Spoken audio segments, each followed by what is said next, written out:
on Sunday against Liverpool, they're obviously going to play Gyokeres, and I think Madueke's probably going to play in Saka's position. Saka, yeah. But do you think he'll play him on the left or Trossard or Martinelli? Do you think Trossard will come in? Martinelli didn't even get on the other day. No, that's what I'm saying, but do you think he'll play Eze there, or do you think Trossard or Martinelli on that Sunday? Because it's a big game. I'd probably like him to start him. Yeah. For him, because we have to go there to win. Yeah. You know what I mean? What we're doing this season, especially now, we've got the injury with Saka and Ødegaard. Bam, yeah, that happens. But we've got the squad is deep enough now. We've got to still go there. With Madueke, hopefully Eze comes in, Gyokeres. And we've got to go there to win. Yeah, but you don't have to win, right? You don't have to win, but you have to have the intention. Remember Scholesy? I remember seeing with Scholesy saying, listen... I agree with Scholesy on this as well. Yeah, but maybe towards later on the season, it's still got to Liverpool, by the way. Still to put a statement out, you know? Roy, I'm not saying we have to go there and win. I'm saying we have to go there with the intention to win. So not like going and playing on the back foot. Go there to try and put Liverpool on Trossard would be the safe bet, wouldn't it? Like doing a job on that left-hand side. Yeah, He'd play Martinelli, wouldn't it? Would Eze be on the bench? I don't think he'll play Martinelli. Pace?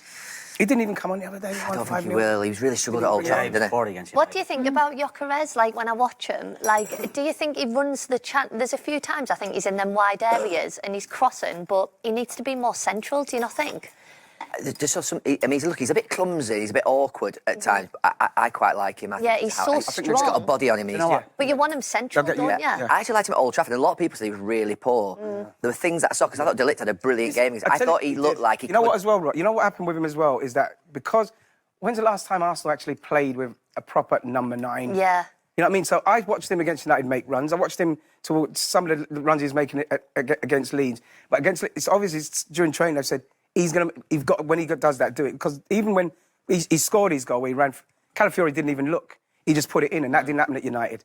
So I think, Jill, what happens is that once they get used to he's kind of what he's going to do, then hopefully people will start... He's not silky, is he? I think he's one of these ones where we'll constantly talk about probably things he doesn't do, but he'll end up scoring you lots of goals. Yeah. I think so. He's that old-fashioned striker. The way he runs, it's not pretty to look at. Yeah. But come the end of the season, I bet you go, listen, he's got us 20 goals, lads. Even the goal, Roy, he scored, it was like...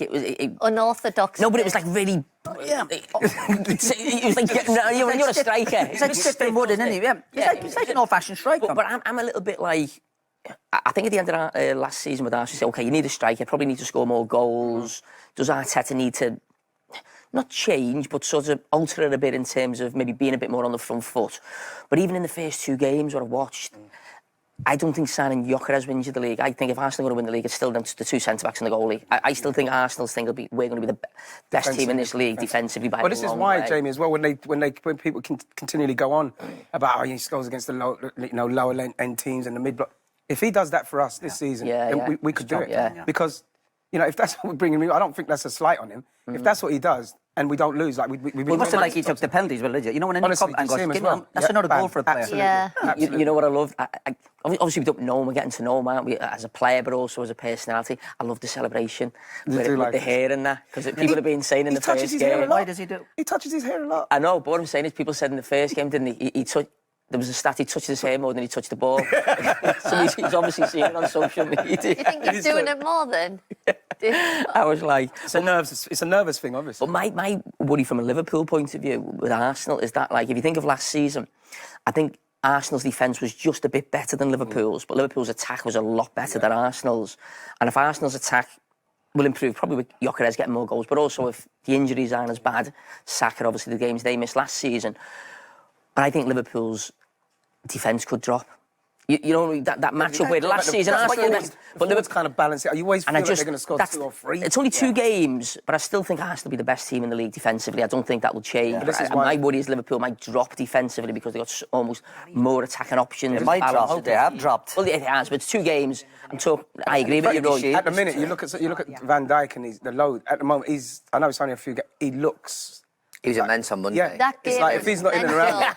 No, he was. I know he wouldn't You're going to say it's his job. But Joe, something. I know, some big headers. Oh, it was some big... Just go back to Eze a second. Especially against Burnley. When you talk about sort of breaks in life, and you talked about, obviously, sort of at Millwall and QPR. Yeah. But if Havertz doesn't get injured in training, he's gone to Tottenham, hasn't he? He's not... Sliding doors, bro. It's like unbelievable. But that's the bit that I think, when you think about a bit of luck or that little bit of something that happens in your life... How close was he? Did you mention how close he was going to Tottenham? Did he, It was done. It was done. So he's literally there. It's only, he's very God-fearing. I know a lot of people would say, oh, here we go.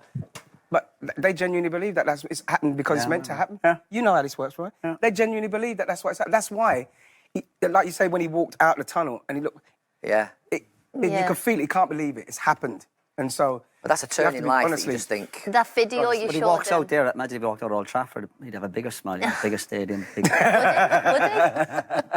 That video from Thierry Henry, though, he was just so happy to get it, wasn't he? Well, because Thierry's the one, isn't it? Thierry's the one that they adore, all of them. It's a bit much, all that stuff. Jokes aside, a player signs for a club, videos of ex-players, like, really. Well, the greatest player in our history. Welcome him into the club. I think do that privately. They just do that privately. That's the thing I'm finding with United. They've lost that. They have lost it. They've lost the something. They have Look, lost it. I can feel it. You know what it is? Yeah. Liverpool's still got. Yeah, but there's we've still there's got a it. disconnection. Yeah, there is a disconnection if you treat ex-players badly. You know what I mean? That's it. You don't forget. So there's some more stuff. There's some more stuff happening. It's deeper. See, that's the thing Arsenal don't. You need a face. When we look at Arsenal for this game, obviously no Bukayo Saka, he's out injured. Odegaard's a dealt. How do you think they line up here? Because the obvious choice for me is maybe Moreno coming into centre midfield. I know Norgard's been out of an injury. Winieri came in against Leeds and did really well, but might be a big game to start him in here. And Arteta might go for a slightly more defensive approach, it feels like, in a game of this magnitude this early in the season. But then you've got Eze, right, is ready to roll. Do you start him in the left wing spot right away, or do you have Martinelli there for more defensive cover with Salah on that side? And then Madueke probably starts on the right for Saka, right? There's so many options now for Arsenal, not to mention Gyokeres looking the part against Leeds. So I feel like even with these injuries for Arsenal, you've got to feel pretty happy going away and Anfield in this shape. You do. I would start by saying, people say, oh, they're this close. I want to circle the fixture. Arsenal are that close. This game, this 90 minutes from me being like they're the team. They are the favorite. This is theirs to lose. That's how much I like what they've done and the glimpses I've seen of their progression. That said, I'll believe it from an Arteta team when I see it. There's a prove it, and this is a huge prove it going to Anfield. I would put Eze, honestly, if Arteta's really feeling it, if he is the guy who's going to assert his dominance, I might put him in there for the Odegaard role. I might say, go ahead and create. You have free reign. Let's drop Rice back a little defensively. He can hang back with Zubamende. We'll count on our fullbacks to pitch in just a little bit. That's what I want to see, is how confident Arteta has struck me as almost cocky in his comments this year. He is feeling it. And if his cockiness, his arrogance, and I mean that in a good way. When we talk about teams that have that good arrogance, the Klopp arrogance, win this game at Anfield. And I think the way he talks starts to feel like a little bit less bravado and a little bit more belief. And that's what I want to see is the belief and the confidence there. Are the actions matching up with the words? And I hate to say this because of Andy's feelings for them, but they are literally, to me, a convincing win in the Premier League away like this from being, all right, your move, Arsenal. Yeah, Arsenal, Andy, I mean, they have done great business. Everybody really at the top end of the league has done really good business this summer, but them in particular, you look, even with these injuries and potential players missing out, and the strength of the squad is there to see, but it is that the defensive side of the game that they've leaned on heavily in recent years, and they've got better. I mean, we've seen the stats about away to the big boys, how they've improved massively under Arteta. But Nick's right. It's like, if you're going to win the title this season and to make a statement, you need to go to Liverpool here and go for it. So you probably should start Eze in a number 10 role and have Martinelli, Madueke out wide, and Gyokeres, and just go for it, seeing some of the vulnerabilities that Liverpool have. But I don't know, defensively, Calafiore, Lewis Skelly at left back is probably the only kind of change that they could make there in terms of who matches up better, marking Salah. But great thing is for them, they've got options. And I think, like Nick said, they have that nice, good arrogance about them that, hey, we've been building now. This feels like our time to go there and prove a point and make a statement this early in the season. Yeah, I will say I do feel like we've been waiting for a couple years now for kind of that, announce that you're really, really here and we can all believe it kind of result or performance against one of the big teams from Arsenal. And maybe that gets clouded a little bit because they've not quite been able to get it over the line in the title race and finish second place, 3 seasons in a row now. They could obviously do with a big result here. I just think it's going to be really hard for them given the injuries that they've got at the moment. And trying to fit in 1, 2, 3, 4, maybe 5 or 6 new players into the team for a game of this magnitude so early in the season is a really big ask, especially without, 2 or 3 of your most important and just kind of ever-present players in there. I think the more attacking they go, I think the worse it turns out for them. I think they need to make this kind of an ugly old game and set pieces, as they always do, I think is going to be their best route to creating chances. But because I think what we're going to see from Liverpool in this game is kind of a balance between the two approaches, the kind of high intensity, open, very fast paced play with a little bit more of the control from Liverpool, and I think that's going to put Arsenal under just kind of constant pressure in this game, and it's going to be counterattacks and set pieces. So I think at left back they probably should stick with Calafiori, just for the defensive solidity, and if you can get another defensive midfielder there in the middle of the field, I think I'd probably even do that over Eze in this one, and then see him off the bench. Yeah, that's smart. And you're probably right. I think Arteta's default mode in these games, when you think about the big games against City and others in recent years, has been to be a bit more conservative and defensive. But Nick's right. As a neutral, I'd love to see him go for it. And I think they probably can still do that in the second half if it's level, 30 minutes to go, bring on Eze and take some risks with some of the great young talent they have. Nick, what's your score prediction for this one, mate?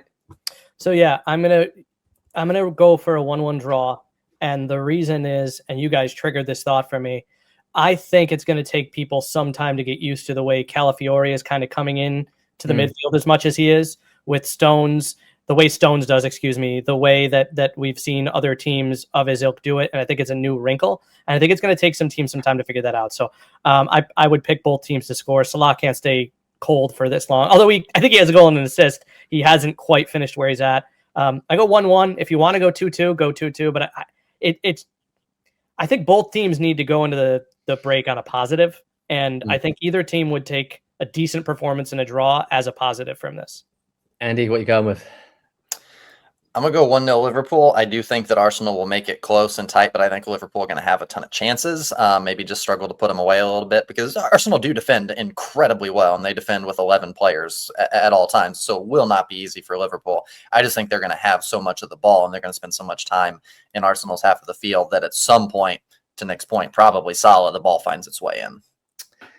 I'm going to go for a different result than both you guys have. I'm going to 2-1 to Arsenal. I think this is the moment where they step up. I think I love what they've done in the transfer market. You're right, defensively so solid, and I think just seeing some of the vulnerabilities out wide that Liverpool have defensively, the fact that Arsenal seem to have figured out how to use Gyokeres a little bit better as well over the last week or so, and they have Eze and Madueke just there and waiting on the counter attack and transitions. I think this matches up really well for them, and obviously if they had Saka, it would be great too. But the fact that they don't have Saka, and I'm still very confident about Arsenal going there and getting at least a point, shows how far they've come in terms of their recruitment. And I think this is the time, and this is the game when they get a big statement win before the international break. So head over to Pro Soccer Talk. Liverpool and Arsenal collide in the first Premier League title showdown of the season this weekend. Last season's champions meet the runners-up at Anfield on Sunday afternoon, with both sides boasting perfect records 2 games into the new campaign.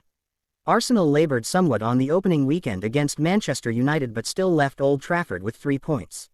They showed their teeth at home to Leeds United on Saturday, with Victor Gyokeres scoring his first goals for the club in that 5-0 thrashing. It came at a cost, however, with Martin Odegaard and Bukayo Saka forced off injured. The Gunners are set to be without Saka for 4 weeks as a result of the hamstring injury he picked up, with the issue not as bad as first feared. Mikel Arteta will provide a further update on his captain when he speaks to the press on Friday, and will be hopeful of having him available for the trip to Merseyside. The absence of Saka will lead to a reshuffle in attack, with Noni Madueke, who impressed against Leeds, in line to shift over to his preferred role on the right. Ekitike, meanwhile, trained with his new teammates for the first time this week, and given injuries elsewhere, could come straight into the side, with Arsenal fans desperate to see the man they clawed away from Tottenham in action for the first time. Kai Havertz is another on the injured list, sidelined with a knee problem that may require surgery. He will sit out of the trip to Anfield and Germany's upcoming World Cup qualifiers, and will undergo further tests before a decision is made. Liverpool came through a bruising night at St James's Park with 3 points, with Hugo Ekitike on target again in the dramatic 3-2 victory over Newcastle United.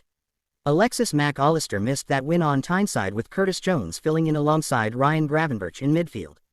Arne Slot is hopeful the Argentina international will be available again this weekend, however. The Reds' boss has a decision to make at right back with Jeremy Frimpong ruled out with a hamstring injury.